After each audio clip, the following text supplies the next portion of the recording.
Good afternoon. Welcome to the September 7th, 2017 meeting of the Scottsdale Development Review Board.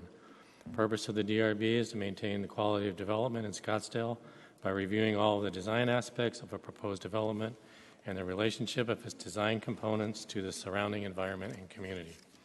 The board also reviews all preliminary plats for residential subdivision to assure conformance to policies and ordinance requirements. And we will begin our meeting with a roll call. Councilman Phillips. Present. Vice Chair Young. Here. Board Member Caputi. Here. Board Member Gushgari. Here. Board Member Mason. Present. Commissioner Faki, absent. Thank you. Our first action of the board will be our administrative report from Mr. Venker. Thank you, Councilman Phillips. We don't have any new information to share with you today, so that concludes my report. And thank you. Next action of the board is approval of the meeting minutes for the August 17th board meeting. Are there any correction to the minutes? Okay, got a motion? I'll move to approve the minutes from August 17th DRB hearing. Second. A motion is second. All in favor? Aye. Those opposed? Ayes have it. So we move on to the consent agenda. Items 3, 4, 5, 6, 7. And I don't have any cards, anything on this, so I guess, well, I do have a card. Let me see what this is. Okay, this is for item 8, so I guess we'll wait for a motion. Mr. Chairman, I'd like to make a motion to approve consent agenda items number 3, 4, 5, 6, and 7. Case number 7, PP 2017. Case number 16, DR 2017. Case number 21, DR 2017. Case 28, DR 2017. And case number 29, DR 2017, as stipulated. Second. Motion and a second. All in favor? Aye. Aye. Those opposed? Ayes have it. So we move on to our regular agenda, item number 8, which is 13 UP 2017 Desert Discovery Center, Desert Edge. Request for recommendation to the City Council regarding approval of a municipal use master site plan bumps for the Desert Discovery Center, Desert Edge Gateway on the McDowell-Sonoran Preserve. And I guess we'll have a staff report first. Good afternoon, Councilman Phillips, members of the Development Review Board. My name is Jesus Murillo. I'm a planner here with the city, and today I'll be presenting in front of you 13 UP 2017, which is a request for a municipal use master site plan for the Desert Discovery Center, also known as the Desert Edge. And back in January of 2016, the City Council initiated a municipal use master site plan, which was going to be an amendment to a previously approved municipal use master site plan already located on the site. The site is generally located on the northeast corner of Thompson Peak and East Bell Road, and as you can see, it is located within the McDowell-Sonoran Preserve, and it has several subdivisions located to the north, to the west, and to the south. The 2001 general plan designates the entire site as being within the McDowell-Sonoran Preserve land use designation. The site itself does have 3 different zoning categories on it, but the majority of the improvements are located within the single-family residential R110 planned community district, and all of this is located within the environmentally sensitive lands ordinance or overlay area. Forgive me. Back in 2007, the City Council approved a municipal use master site plan for this specific location. And as you can see from that municipal use master site plan, it identified a couple buildings. It identified the Gateway Trailhead building, maintenance building. What you see here was what was identified as the Desert Discovery Center and a smaller cafe off to the side. Later that same year, staff brought forth to the Development Review Board for approval of site plan, landscape plan, and elevations for the Gateway Trailhead building, some improvements, amphitheater up in located to the northeast, and the maintenance building. What that site plan also did is it continued to ghost in the location of the Desert Discovery Center, the cafe, and other improvements that were proposed at the time with that. And so those improvements created or that approval created those improvements that you see there. We're going to zoom into that dashed lined area. And as you can see, the Development Review Board approved the gateway access building, maintenance building, and the parking areas as you see there. That area there is a little over 6 acres of disturbance, both through improvements, smaller disturbances, and the buildings themselves. So with this application here, this municipal use master site plan seeks to amend what was previously presented and approved to the City Council. It no longer shows the Desert Discovery Center, also known as the Edge, located adjacent to and to the north of the trailhead. It now shows it in a cluster located lower to the south of the existing facility. And as you can see here, the maintenance building will be part of that redevelopment. It will be included. The applicant is also here to further comment on why the location, the number of buildings, and how it's responding to the site. So what that does, just for some, there was a lot of questions being asked, and what does that mean? And so again, the yellow that you see there is the existing, which was just a little over 6 acres of improvements. The blue takes into account about 9 acres of new development, with about half an acre that being included where the current equestrian parking is, and it's being redeveloped as part of this application. So that concludes staff's presentation. The applicant is here to provide the rest of the presentation. Okay, thank you. We'll listen to the applicant, and we do have one card after that.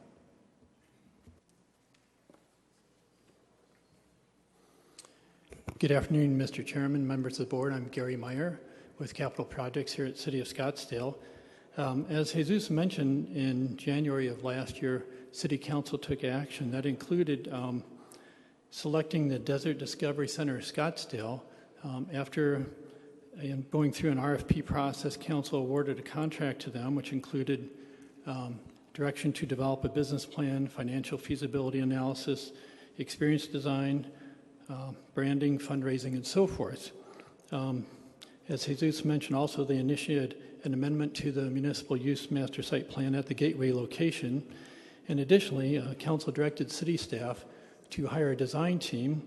We proceeded to issue an RFP, and through a selection process, we hired Swaback Partners, which is represented here today by John Sather.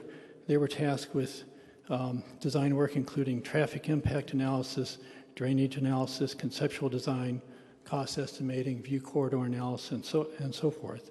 So here representing the design team today, I'd like to introduce John Sather.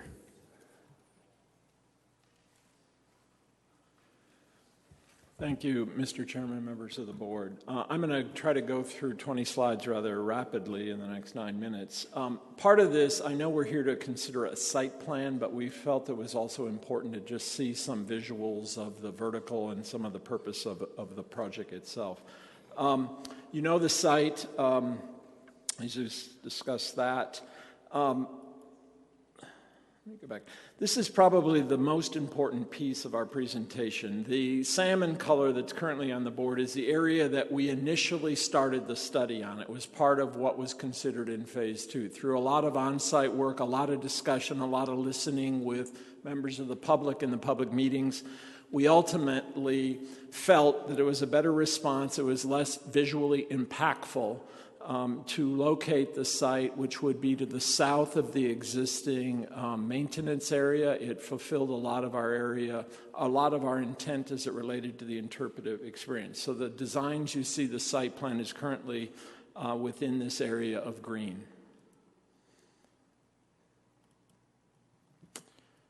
And if I could get this, could somebody advance this slide? It seems to be stuck.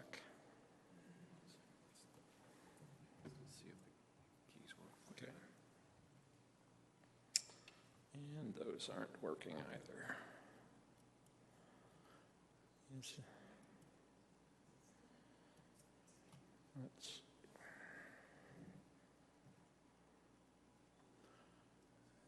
Anybody up there help me?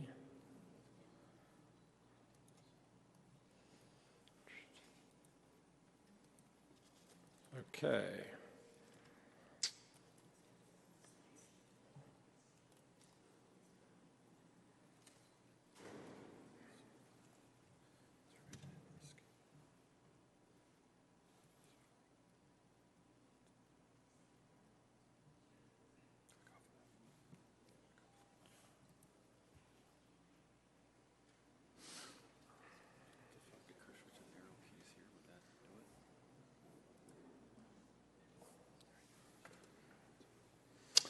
One of the first things we did was take a study, a photo analysis of all the existing buildings within the preserve itself. The reason for this was we didn't believe that what we wanted to do was create a whole nother architecture. We wanted to build and expand upon the family of architecture, the architectural typology that is emerging in the preserve. These are all the trailheads. I don't know that they've ever been assembled in one single document, but what we learned from this was the palette of materials, the transparency of the building, the concept began to emerge of perhaps not buildings that we are doing, they're linked desert pavilions. Okay. Gang, this is...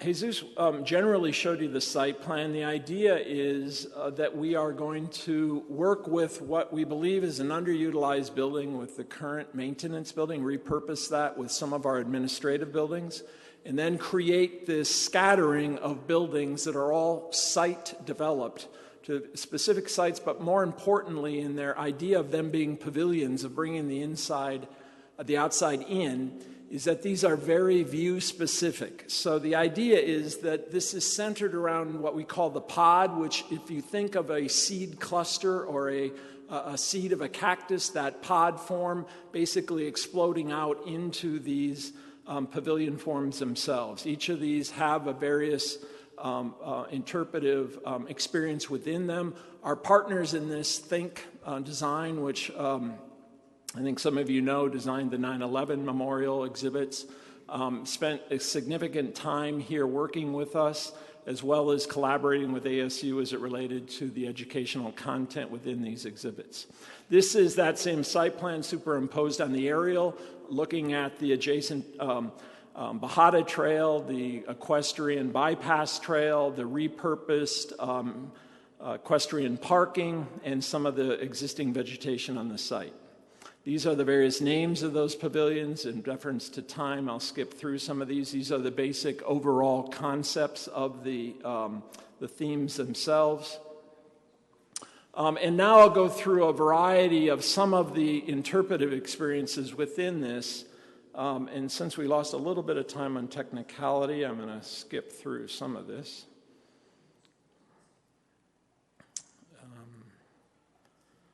Brent, our thing is stuck again.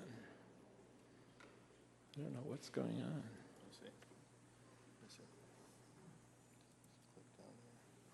What are you doing? Scrolling down?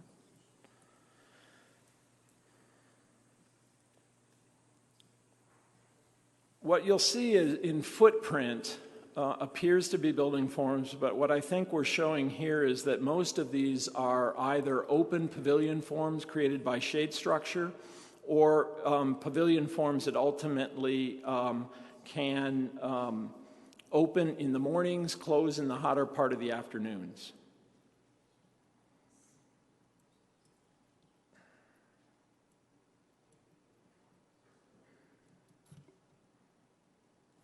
Brent, these stuck on animation. I don't know what they're doing.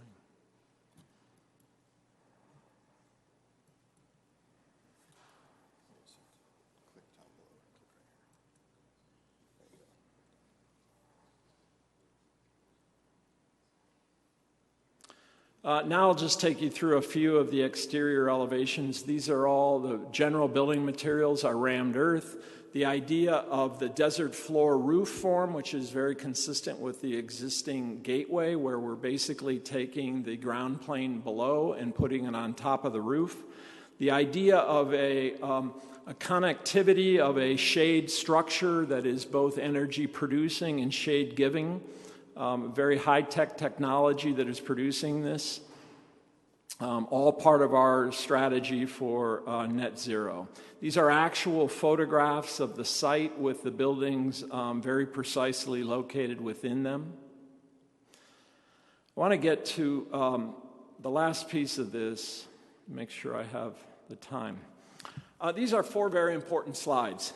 These are the visual impact studies, the site studies, the view studies that we worked with staff in selecting these viewpoints. There's 4 of them. This particular one is from the extension of Bell Road, so McDowell Mountain Ranch is below. These are our cluster of buildings here, the parking lot, etc. This line right in here, that little bit of a line there, and there are the visual impacts of Desert Edge. This is across the street from Wingate, looking up into Carla Way. There's the Carla Way sign. That line and this line are the roof forms of Desert Edge. This form is current gateway. This is from Silverleaf looking to the south. One of the things to point out here is in the initial work that we did, and even in the previous month's site plan, this is the area where the DDC would have been located, and it would have had a significant visual impact. In this view from Silverleaf, you can see that's existing gateway. That line, and that line are Desert Edge.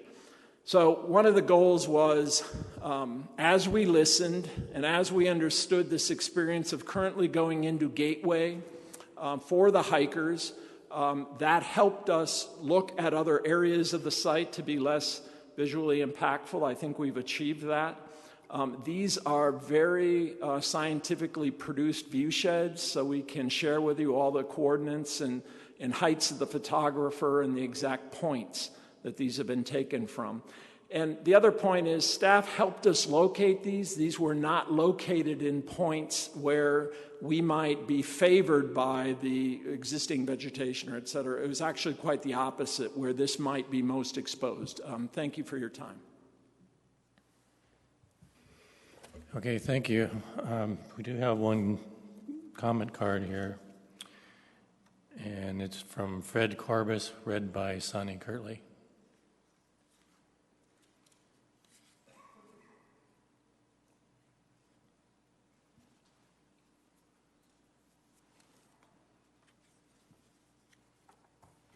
Thank you, Chairman and Councilman Phillips and Commissioners. This is from Fred Corbus of 11101 East Bahada Drive, Scottsdale 85262, and I'm Sonny Kirtley reading for him. He had a conflict. Thanks for this opportunity. I ponder what to say this afternoon and finally decided to do an edited version of what I posted on your general comment line. This issue is intensely important to me.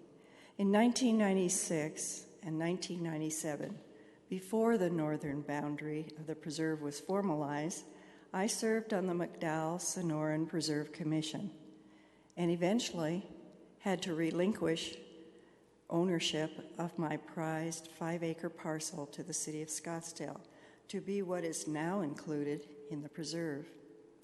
This proposed Desert Discovery Center project is a sad testimony to those with political power who don't understand the desert. I could only surmise that the project's decision makers experience the desert by driving next to road medians or looking at front yards that have desert landscape. But many of us actually move into the desert itself, and during this experience realize that it is fragile and gets its beauty from its expanse and distance from commercial and residential developments. For those of us in this category, this proposed project is sad, environmentally abusive, the opposite of what we voted for in the first place, and notably irresponsible, even insane.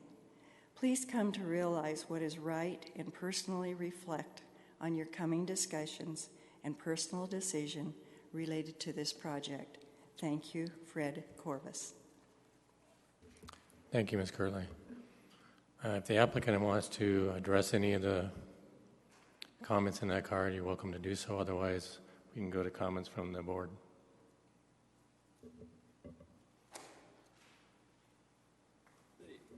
The only comment that I would make is in reference to that the team that designed this did not really understand the desert. I just need to inform the previous speaker that I actually lived in the desert for 5 years in a tent as a student at the Franklin Wright School of Architecture.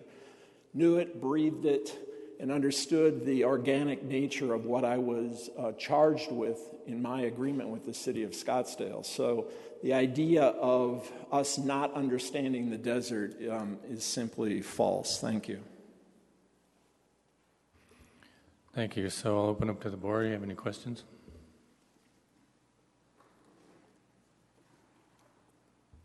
Mr. Chairman, I have a question. I have a question to the applicant or the design team. When I read the document time and time again, one issue that comes to mind that I don't really understand the reason of it or understand it in general, I would like to have a brief description or presentation as to what is intended and what's meant by this facility open in the evenings for some sort of activities after sunset and some sort of liquor services or restaurant and things of that nature. I would very much appreciate a brief description or maybe a presentation by the applicant as to what is the intent and what is the aspect of this whole issue that clarifies it in my own mind. Thank you.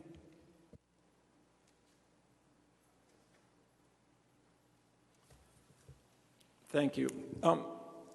From a broad perspective, I think you have to understand what we're trying to create here, in very simple terms, may be a world-class institution regarding studying and understanding the desert itself. As part of that, many programs will occur. Our alliance with ASU and all of their researchers that they're recruiting as part of this project, as partners within it, we have always looked at venues to have dissertations, to have discussions, to have educational opportunities for this. This is not a place that's about conventionaires or weddings or parties or bratwurst and beer parties. This is clearly all about a high educational experience. So some of those, it has been suggested, might occur in the evening.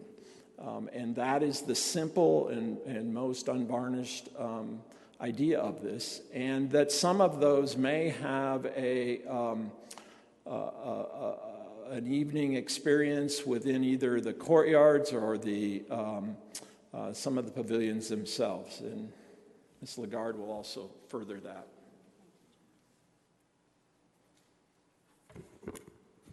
Councilman Phillips, board members, Lynn Lagarde. I'm with the DDSC and have been working on this project and looking at the legal aspects. I would answer, first of all, Mr. Gushgari, by referring you to the initial approval of the MUMPS plan in 2007 by the council, which recognized, and I will quote, "There will be limited evening activity at the Desert Discovery Center, which will immunize the area, however, with its impacts on noise, lighting, etc. The way that this will happen is that the City Council will approve a management agreement with whoever the operator is, and that management agreement will set the parameters of what can occur so that the purposes of the preserve and the purposes and the management objectives of the preserve ordinance are maintained by virtue of how we are regulated. We have already put a limit on ourselves in terms of the number of events that can occur in the evening. You also need to know that anyone attending has to be out by 9 o'clock at night. Staff will have until 10 until leave. We've put a limit of 60 nighttime activities. That means anything that happens after hours of the preserve, which, as you know, go until sunset.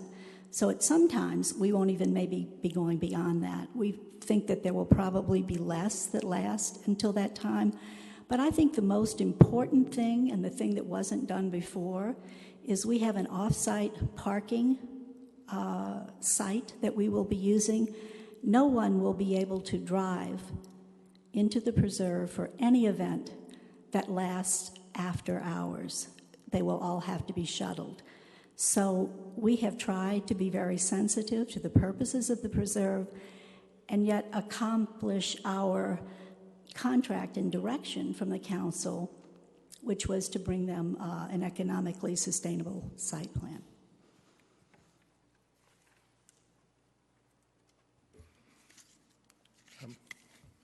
Board Member Young, you have Thank you, Councilman.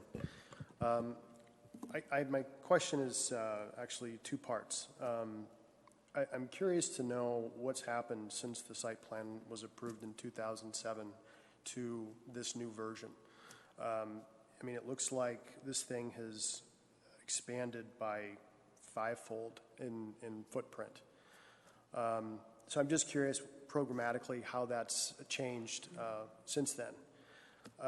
The second part of my question is, Mr. Sather, you gave us a lot of information in your presentation. I got to compliment you. That was a very nice presentation. But there was a lot of information that I think was missing in what we were given to make a decision on this project. I mean, this was the only document that was in our package. In my opinion, it's a little hard for me to get my head wrapped around what it is that all these different buildings are.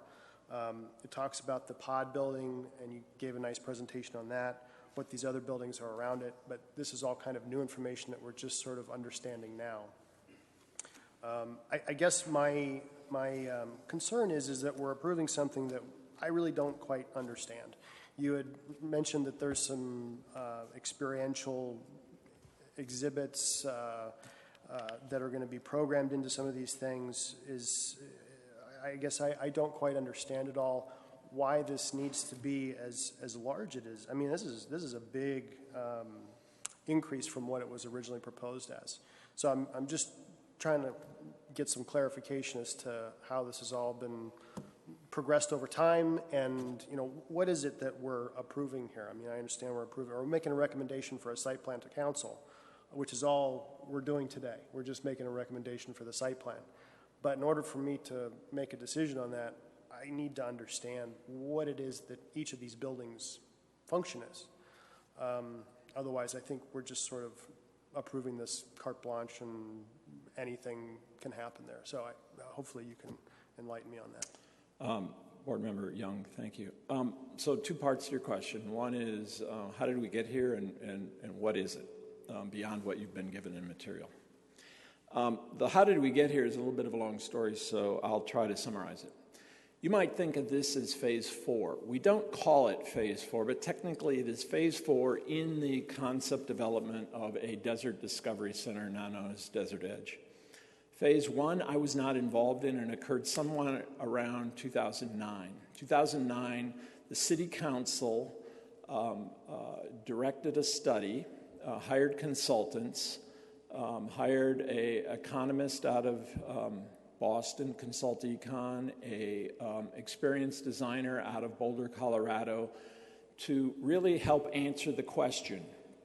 The MUMP site plan had what we would call a smaller Desert Discovery Center. It could be equated to something one might find in a smaller state park. So exhibits such as that. After that was presented, there was an evolving thought amongst the community that really, should we be looking at something small like that, or should we look at something, and the terms at that time were used as a major destination attraction. That was the question that was put to these consultants. They came back, and at council direction, they selected a major destination attraction. Phase 2, RFP went out, of which we competed with firms all over the United States, and were selected to design a feasibility, to accomplish a feasibility study based on a major destination attraction. Those are the actual words in my contract by the city. We formed a team. We worked about a year in that feasibility study. We concepted a building so we could begin to understand what we were talking about. We concepted a series of interpretive exhibits. We developed business plans. We did very statistically accurate survey studies and focus groups performed by a group called Olinger that was part of the team, independent, so that they were operating blind of our direction, and a contractor to do cost estimates. So at the end of Phase 2 was roughly what we knew then was a $75 million project that was roughly 65,000 square feet. and was located in that salmon area that I had shown you. Phase 3, the City Council directed to check our work, appoint a city appointed committee of volunteers who had credentials to really study this. So members, for instance, the past a director of the Arizona State Parks, a director of the Phoenix Science Museum, and others conducted that work, but also looked at it in how could this $75 million be funded in a public-private partnership probably, and what would be the structure of that. So that report was concluded and went to the City Council. Phase 4, which we are currently considering now, we were selected once again after a national competition to select the architect through an RFP process with the city. Really at the direction of that was to carry on that work of Phase 2, to conduct public meetings, etc.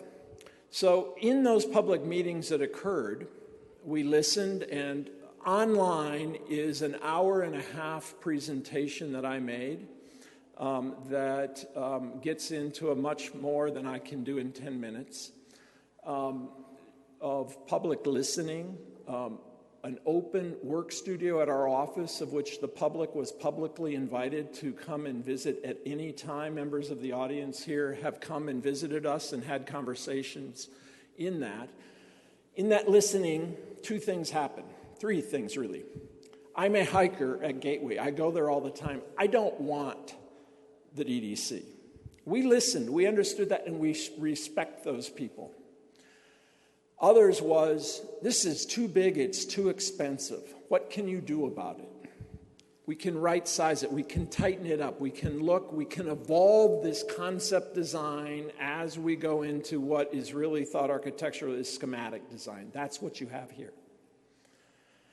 And then thirdly, as we considered that and looked for solutions and how we could really perfect what we were doing, we said, what if we move the site from here to there, and we lower it by 22 feet in elevation, ground plane elevation, and we agree that nothing should be higher in vertical height from the floor to the ceiling of Gateway. So we did all that. That work is contained in 5 major documents, all of which have been online with the city now on the city's website for since September. Our hard copies in the library, every library, and I apologize that they were not part of your staff packet. They certainly should have been, I think. So that is how this is. What we have done as part of our, I would say, public input or public listening is we've had all of these major presentations recorded.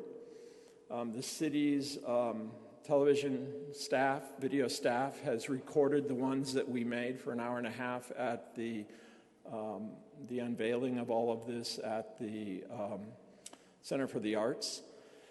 And the links on the city's DDC website takes you to each one of these. So that's, rather than trying to tell you in the hour and a half presentation, all of that document is in here. So that's how we got here.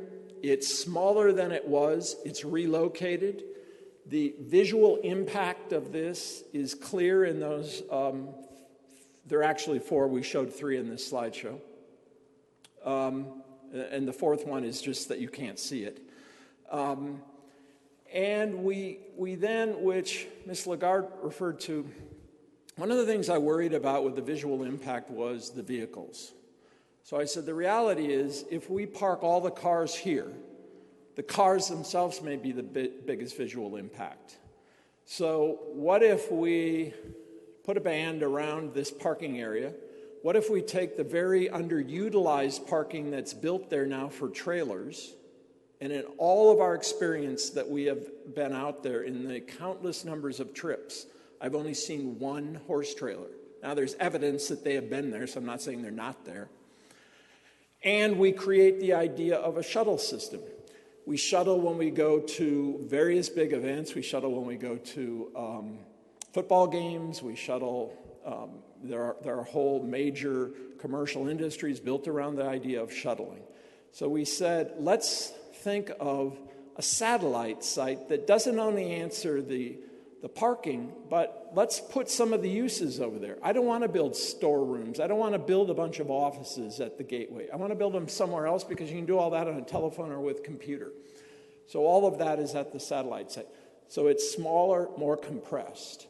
And then the idea of the linked desert pavilions allow us to create smaller modules with more transparency than a big refrigerated box like, the Instrument Museum. So they can open, they close, they live a little bit like I lived in my pavilion when I was a student at Taliesin. And they allow us to adapt to the grade changes. So this can stair step down. We can still get the ADA requirements by sloping the site. And we can then juxtapose and turn these. And because of their organic nature and plan, we can work around the existing vegetation. So I would challenge that it's actually the opposite. We have taken something that was much bigger and have made it smaller. So I'll stop at that.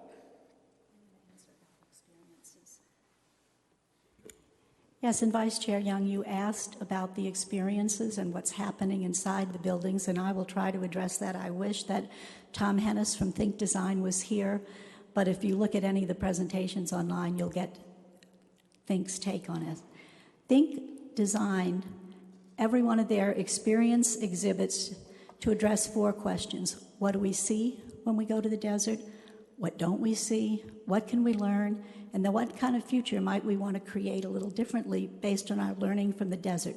So all of their exhibits deal with those questions. The very first one that you saw, the pod, is the only completely enclosed one.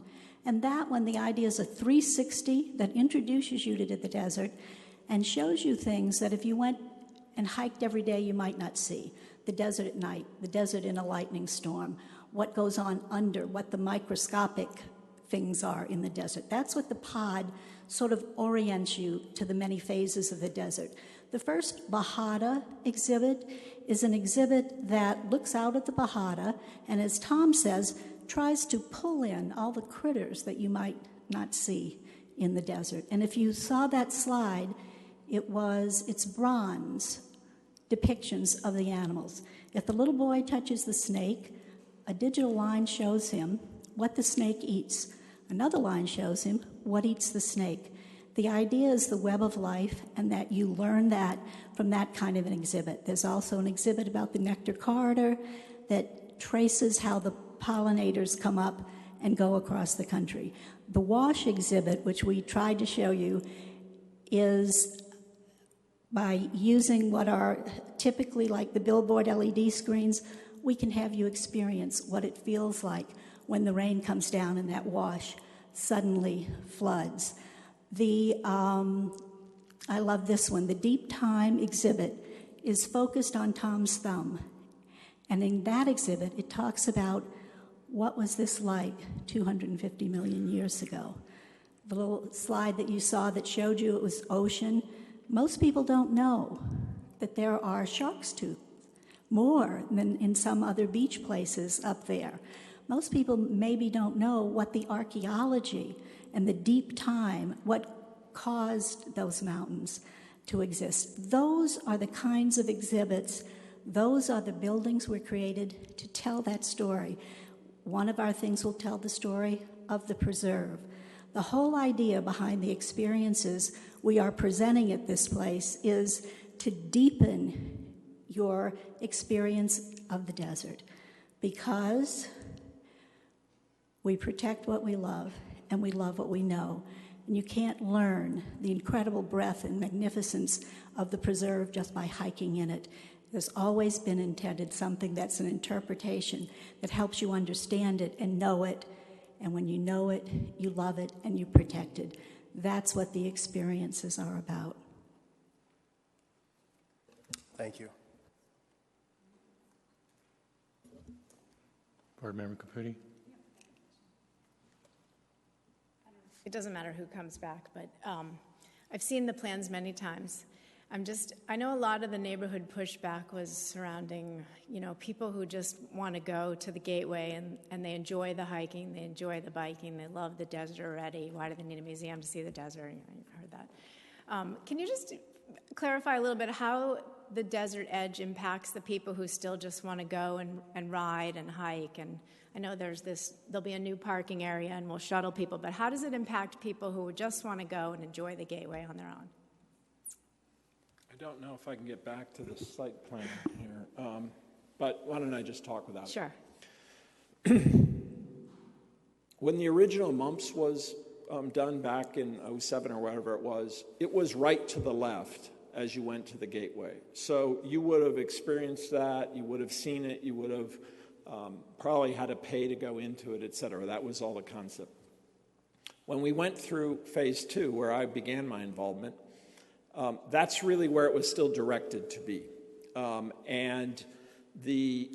So that would have been the area up here.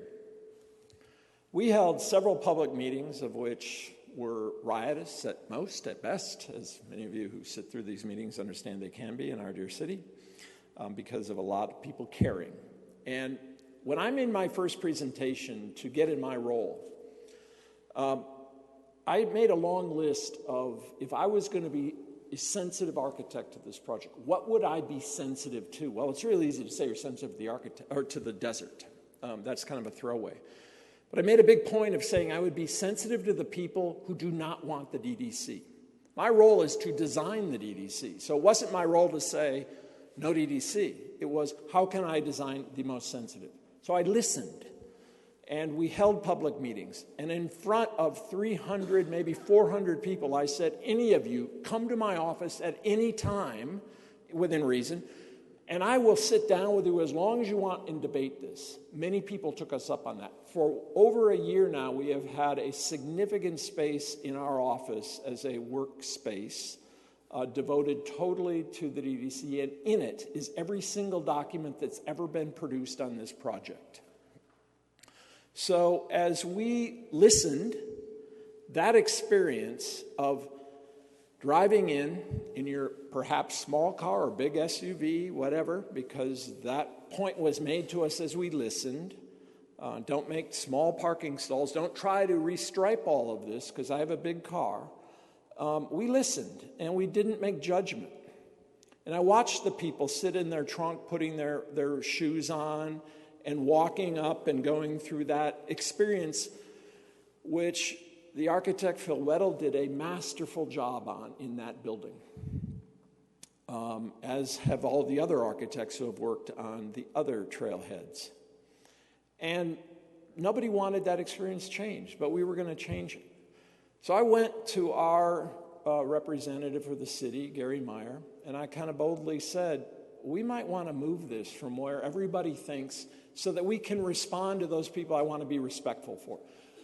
When we were looking at the site, we said, that maintenance building over there is not really well utilized. It's kind of crammed with stuff. There's a storage area out back. I don't know if any of you have been there, but it's useful, but it's underutilized.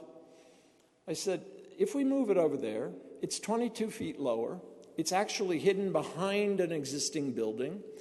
There's more vegetation associated with that wash that can help screen us. And we can utilize some of this parking that actually people come and park in that equestrian area thinking that's the entrance to Gateway. Then when they realize it isn't, they get back in their car and they drive to the other side of the parking lot. We've seen this time and time again.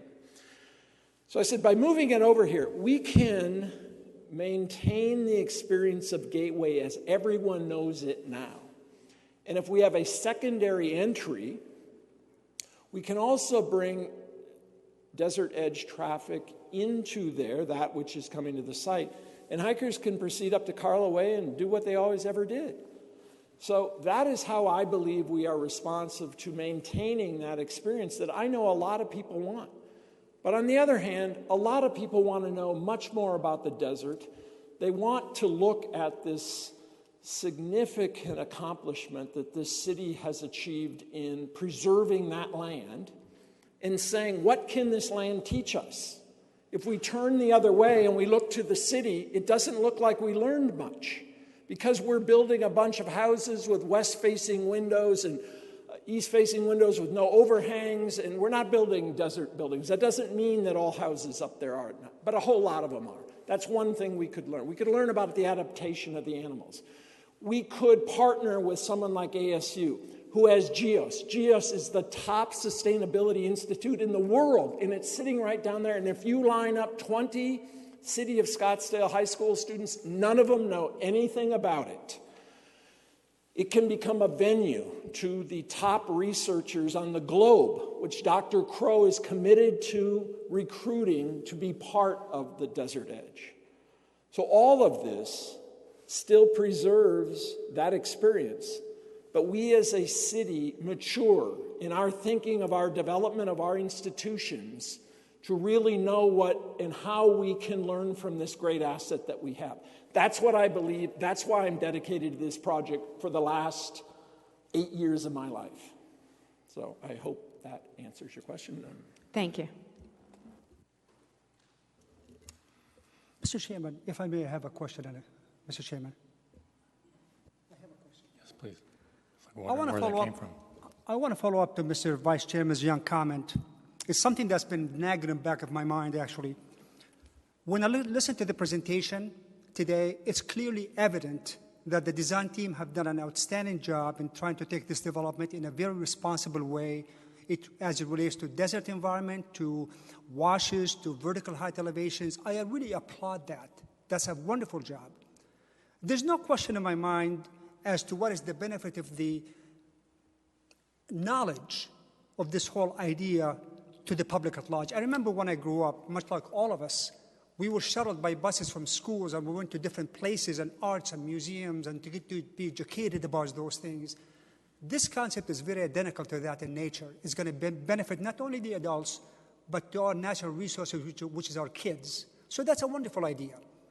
But at the same time, this is a development that occurs within a very sensitive land position. So every square inch and foot really matters.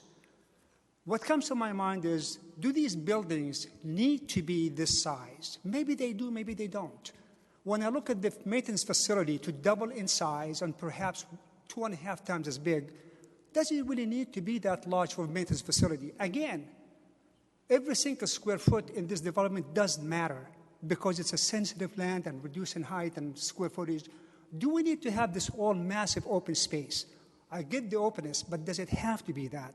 Perhaps there's opportunities for those buildings to be reduced in size, assuming that it's possible to make it less square footage. And instead of 9 acres, maybe 7 acres.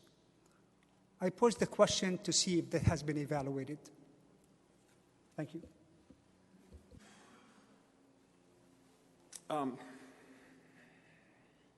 Let me take the last part of your question first. If we draw a line around these buildings, just as you would for construction, which would roughly be 5 feet beyond the building, which is a reasonable amount to put a fence around to protect the vision, we're talking about 5.3 acres. The repurposing of the existing equestrian goes into some of the little areas that have been between the last parking stall and this, so that was added, and this road is added. So as we worked with staff about fine-tuning that number, because that number has been thrown out as much as 30 acres of mass grading oftentimes, we were very responsible about it. And in this report, there's about every way you can take those acreages and take them apart to add them up, subtract them, however you want. So the number that we believe is a real disturbance is 5.3. Staff felt there were other areas that should be included, and we're not discounting that. The size of the buildings, as an architect, I call that right sizing.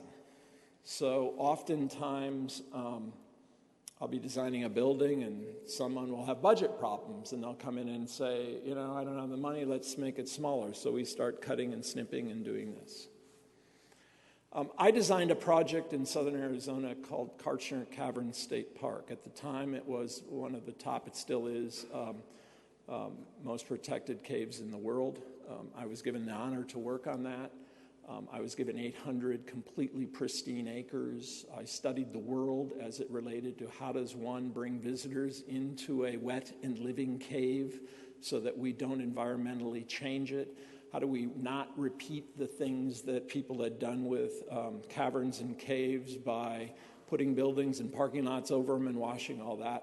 But most importantly, the State Parks Director held my feet to the fire and saying, I want to make this building, the interpretive center, as small as we can. So we studied every square inch. I bring that knowledge to this.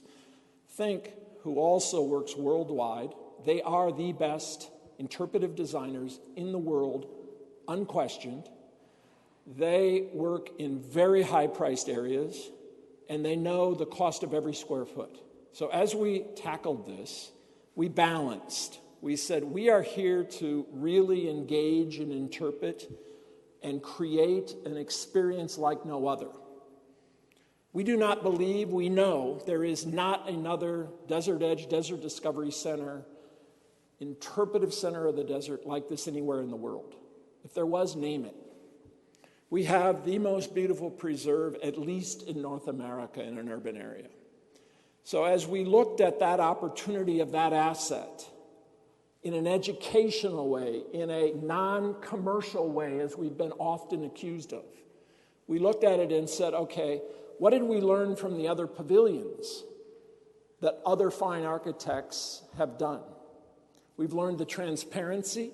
So some of these numbers are ones that are shaded areas that are not really buildings, as you know. From the day one, I have professed I'm not here to create refrigerated boxes. I lived in a pavilion form, which many of you who have taken the tour of Taliesin's pavilions is known as the Red Roof, and it was very open, and I scanned the whole desert. My view is what people pay multi-millions at Silverleaf for. But it taught me about this indoor-outdoor experience, that you really can live in a temperate area. We need to learn more how we inhabit the desert, and that isn't buildings with walls. Now, when you talk about comparisons of other buildings, you draw lines around them. When you start looking at some of those elevations and perspectives, you go, well, where does the building end or begin? How do I count the square footage? We agreed on the number, which is roughly 47,000, but it's a balance of indoor-outdoor space.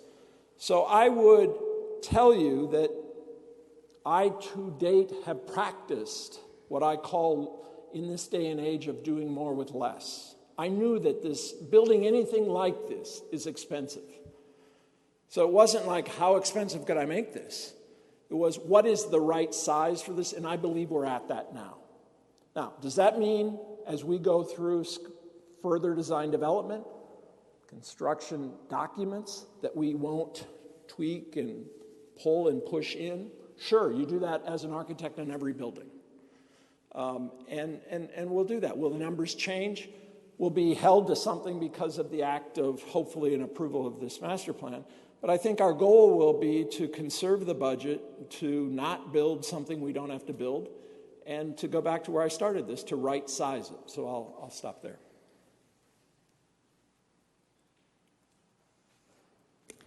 Again, on the question of sizing, from the perspective of those of us who have served on the volunteer board that has worked with the architect on this, that has worked with Think Design, I think I could safely say, and I'm looking at some of my board members out here, no one was more concerned about only having every square inch than we needed than we were. We are all preservationists. We've all been working on the preserve since its inception. So we, like you, were very concerned. And we went back to John and we went back to Think and we said, do this. I am convinced that in order to have the kind of meaningful experience that we want people to have and the deepening knowledge and love of the desert that we want people to have, that we have right-sized it. I totally agree with John and with Fink. We have looked at every square inch. It's why we put some of the non-essential activities off, away from the preserve. Thank you. Thank you. So I have some questions, and the first one is to staff, and forgive me, I haven't been on the DRB for a while, but I almost feel we're getting off track here, and so I want to understand what exactly DRB is voting on today, because I remember DRB before, we were voting on, it wasn't that the building was approved, it was that how it looked, the size, the type of material, the glass, which way it faced, all that kind of stuff, and made sure it fit in with the surrounding environment. Here, for this one, it's a recommendation to City Council approval of a municipal use master site plan amending the previous MUM's case. So what are we doing here? Are we approving the project, or are we approving or recommending the council to approve a new MUM's plan? Councilman Phillips, board members, the purpose for today's meeting is for the board to make a recommendation to the City Council about this request for approval of the municipal use master site plan. Once the project has gone through its design development or further development of its schematic design, it will come back to the board for a full hearing on the site plan, the landscape improvements, the parking improvements, the buildings, etc. So today is a recommendation that's going to be sent forward to City Council. There's also a hearing with the Planning Commission, and they will make a recommendation to the City Council about this proposed municipal use master site plan. And then Council will make the determination on whether to approve the amendment to the municipal use master site plan. And then the project will come back to Development Review Board for a hearing about the full complete development, and then step on to implementation. Okay, so you're saying it's not about the project, it's about amending the old MUM's plan to the new one? Yes, sir. Okay, so all this talk that we've had so far really didn't matter, because you could be building nothing. Basically, you're presenting us, we want to move it here. In case we do build something, this is where it would be. Basically, that's it at this point in time. Yes, sir. Okay. Well, I wasn't here in, what was it, 2009, when that council approved the municipal use site plan for the first DDC, and I probably wouldn't have approved it. And for that matter, I wouldn't be able to approve this one for the same reason, because I don't want to approve any plan that's going to allow building on the preserve. So I know we have a motion yet, but I won't be able to recommend approval of this. Thank you.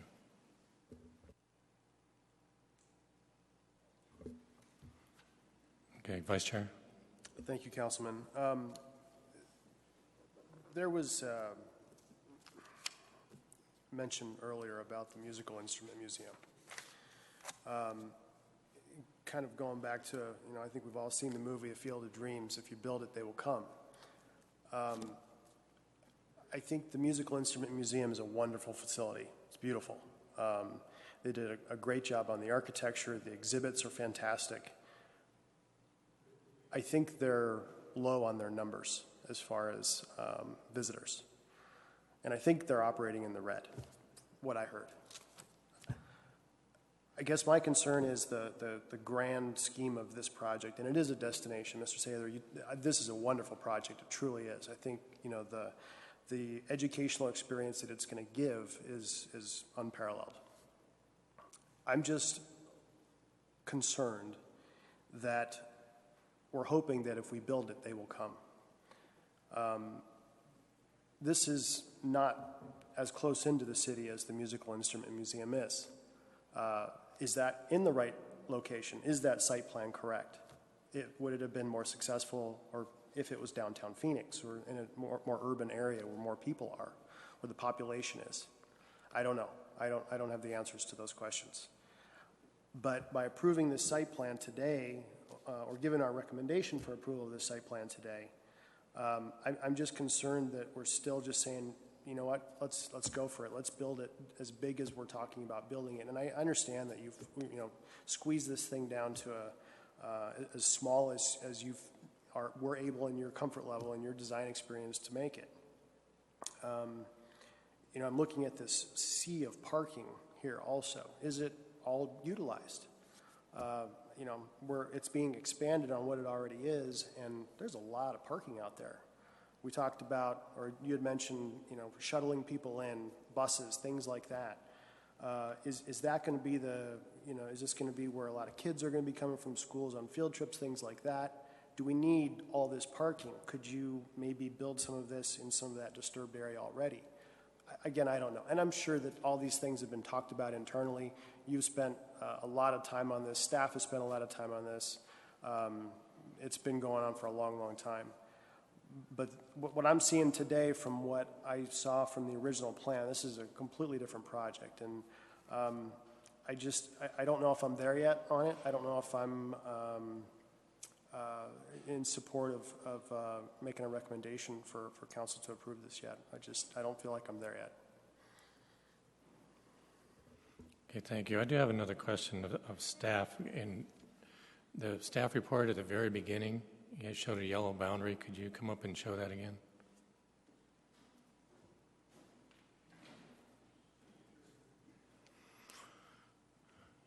And while he's doing that, I will agree with the vice chair that according to this, parking provided is an extra 544 spaces.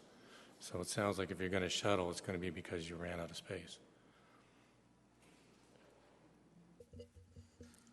Mr. Chairman, members of the board, this is Croy Ekblom, the Preserve Director. I just want to clarify, Councilman Phillips, your comment about it's not an additional 544 spaces. There's currently about 380 on the site today, and the original master plan identified upwards of 500, 524.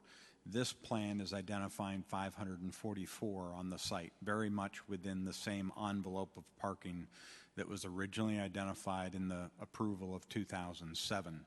And to the question of, is that existing parking field that shows up in the aerial utilized in our peak periods of time, which tend to be weekends in the high season of typically December through April, and during the weeks of March in particular, we can see nearly full parking occurring in this. We expanded the parking from roughly 300 some stalls to 380 about 2 years ago, because at that time we had parking occurring in the aisles and in the equestrian areas and things of that nature. So the gateway itself, the trailhead experiences in excess of 200,000 visits a year, and it's very successful. And the work that's been done by the design team in anticipating the peak periods of activity at this facility and the peak activity of the Gateway Trailhead is looking to ensure that that main parking lot will accommodate it, but they've included the off-site flexibility so that in kind of the holiday shopping peak, there may be off-site parking and shuttling occurring, or for some of the special events. So just to be clear, 544 is the total that's being proposed on site, and that's 20 more than what was approved in 2007. Well, thank you, Mr. Ekblom. Right here it says parking required for this project, 300 to 500 spaces. Parking provided 544. That's if we add those extras. So basically you're saying this is going to use up all the parking and you'll have to shuttle. And so the people that are going to visit just the preserve, they won't have any parking. Again, just to clarify, between the 544 on site and those that are to be provided off site, we will accommodate all users, both hikers and those looking to visit the Edge facility. So those are issues that on the majority of days, hikers and facility users will be able to be accommodated on site. On certain peak days, there will be shuttling from the satellite off-site facility that's anticipated. And those details would be further worked out should the council ultimately give direction to proceed with this project. Well, thank you again, Mr. Ekblom, but I respectfully disagree, because what will happen is people that want to go to see this Desert Edge are going to park there first because it's closer. They're not going to want to shuttle if they don't have to. So I think if it was successful and it did fill up the parking lot, it would be first come, first serve as far as who gets to go to the preserve and who gets to go to the DDC and who has to shuttle. And if people have to shuttle to go to the gateway, they're not going to be very happy. But getting back to what I originally brought up, what is the yellow boundary?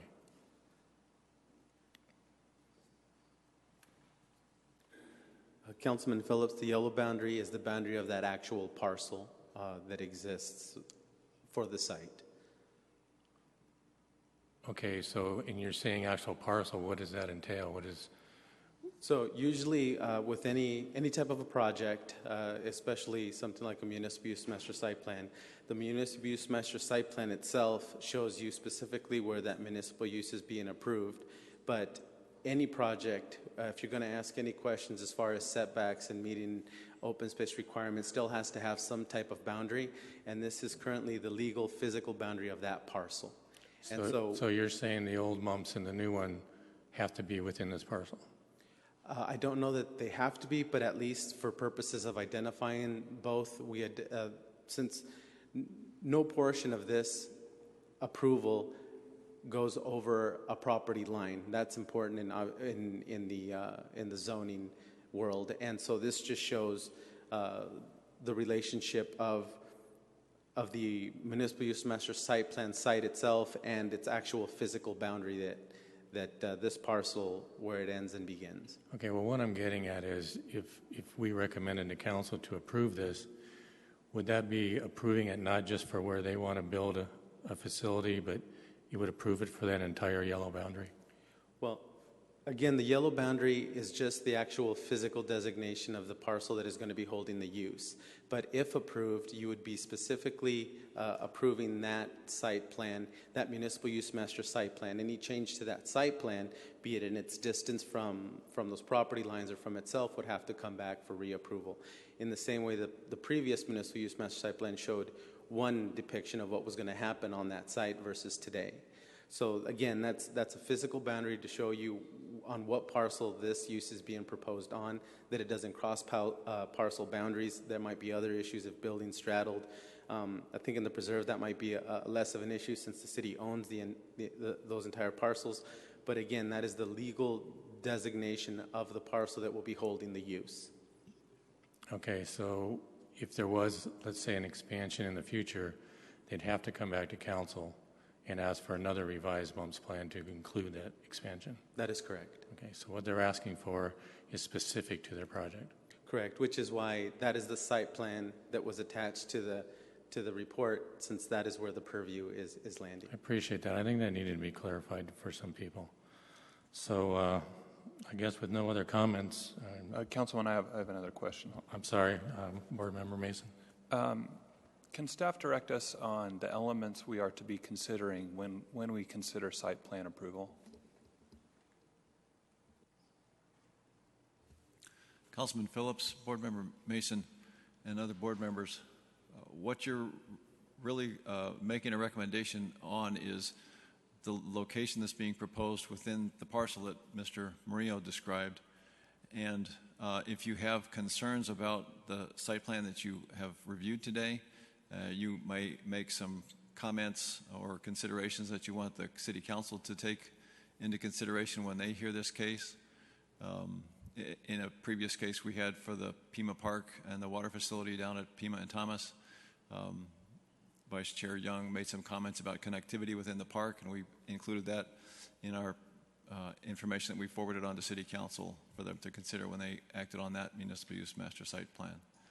So at this point, it's the site plan itself. If you see issues of relationship between parking and buildings, things like that, you might offer those as consideration for council in the future.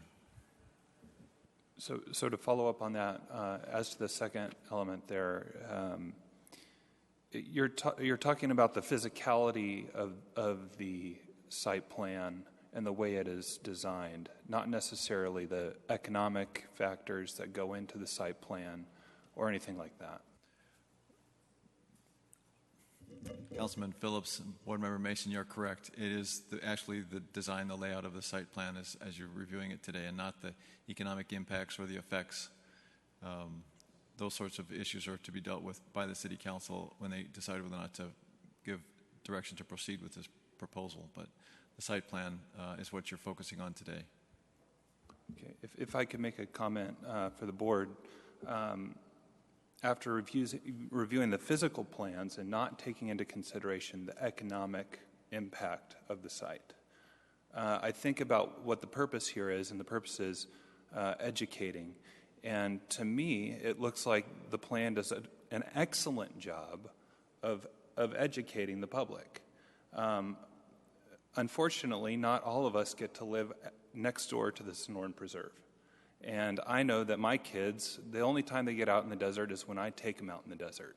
Otherwise, they're going to be at home playing Nintendo or at school.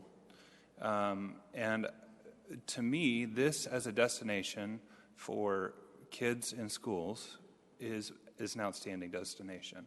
I don't think that they're going to get the same experience going up to Pinnacle Peak and checking out a couple exhibits of Gila monsters. No offense to the Pinnacle Peak exhibit, it's nice, but it's not a field trip, right? They're not going to learn there. This, to me, is a learning environment, and I don't know how we're going to create the political willpower of continuing to preserve the preserve without educating the younger generation. And so to that end, I'm in favor of this site plan as presented. I think there's still a lot of process ahead of it. I think it can be refined. I think for that reason we should bring a motion to approve. And I'm encouraging the board to consider it from that perspective, not from the economic feasibility. Because if I were considering the economic feasibility, I don't know if I could get behind this. But the design of the actual plan is beautiful. So I guess with that, what I'll do is I'll make a motion. I'll make a motion to approve 13 UP 2017 as presented. Thank you. We do have a motion, and I will say, too, that... Oh, I'm sorry. Mr. Chairman, I apologize again. One more comment. I echo Mr. Mason's comment about the benefit of the education. The only question I have for probably staff is if we make a motion to approve this case, how are we going to, is there an opportunity to look at the size again? I'm one of those people who believe planners and architects are creative by nature. I respect the fact that they have squeezed the size of the building as much as they can, but I also know they're creative. So if they're faced with the potential that they need to reduce the size further, they will come up with a way to reduce it. That's what they do. They're brilliant. So if we approve this case, are we going to be able to approve it with stipulation to be reduced in size? That's the question I have. Councilman Phillips, Board Member Kashgari, again, you are making a recommendation to City Council about the request for approval. You're not necessarily approving it.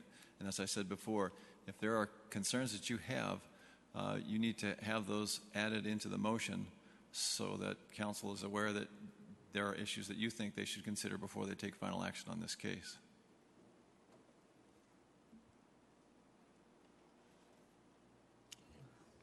Mr. Chairman, I second the motion with the stipulation that the design team should look at the site one more time to see if there's any potential to reduce the footprint of the entire development. Thank you. Thank you. And I'd like to say that I agree with Board Member Mason that this educational facility is a wonderful thing. It's beautifully designed, and it would be great to have in Scottsdale. But just like the museum, Music Museum, which is a wonderful thing too, I don't think it needs to be on the preserve. We can have this without it being on the preserve, and it'll be just as effective. So I still can't agree with changing the municipal use master site plan to allow any kind of a project on our preserve. But we do have a motion and a second, so no further discussion. Vice Mayor. One more comment. Can't get it out of my head, you know. and I think I did mention this when I was making my comments earlier, that you know, you're very passionate about this project. It's very evident during your presentation. I think the education opportunities here are unbelievable. I think it's wonderful. I agree with Board Member Mason. If my kids, if I didn't take them to the desert, they'd be home probably playing. We have Xbox at our house. So, you know, I think this is a very valuable facility. I'm not sure that the overall size of this. Mr. Ekblad talked about, you know, peak uses during December. Is this going to be a seasonal venue? Is it going to be used 3-4 months out of the year, which is reflective of the size of the site plan, which we're making a recommendation for today. You know, I don't negate the value of this. I just am not sure, you know, like I talked about the Musical Instrument Museum, is it in the right place?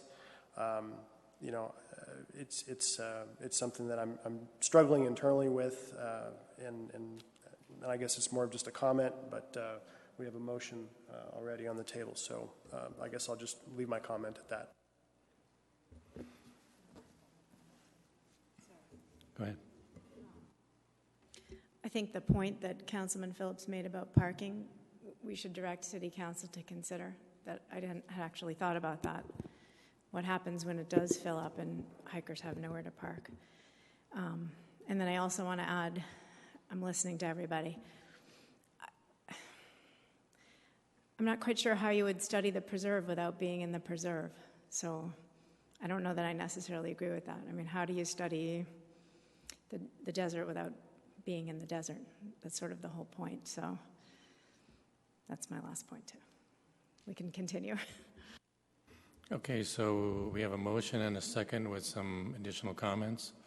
So I guess ready to vote. All in favor? Aye. Aye. Those opposed? Nay. Nay. Was that 3 ayes? The ayes have it. Thank you. I don't see any additional things on our agenda, so I guess we can move to adjourn. So moved. Second. All in favor? Aye. Aye. Okay, we are adjourned. Thank you.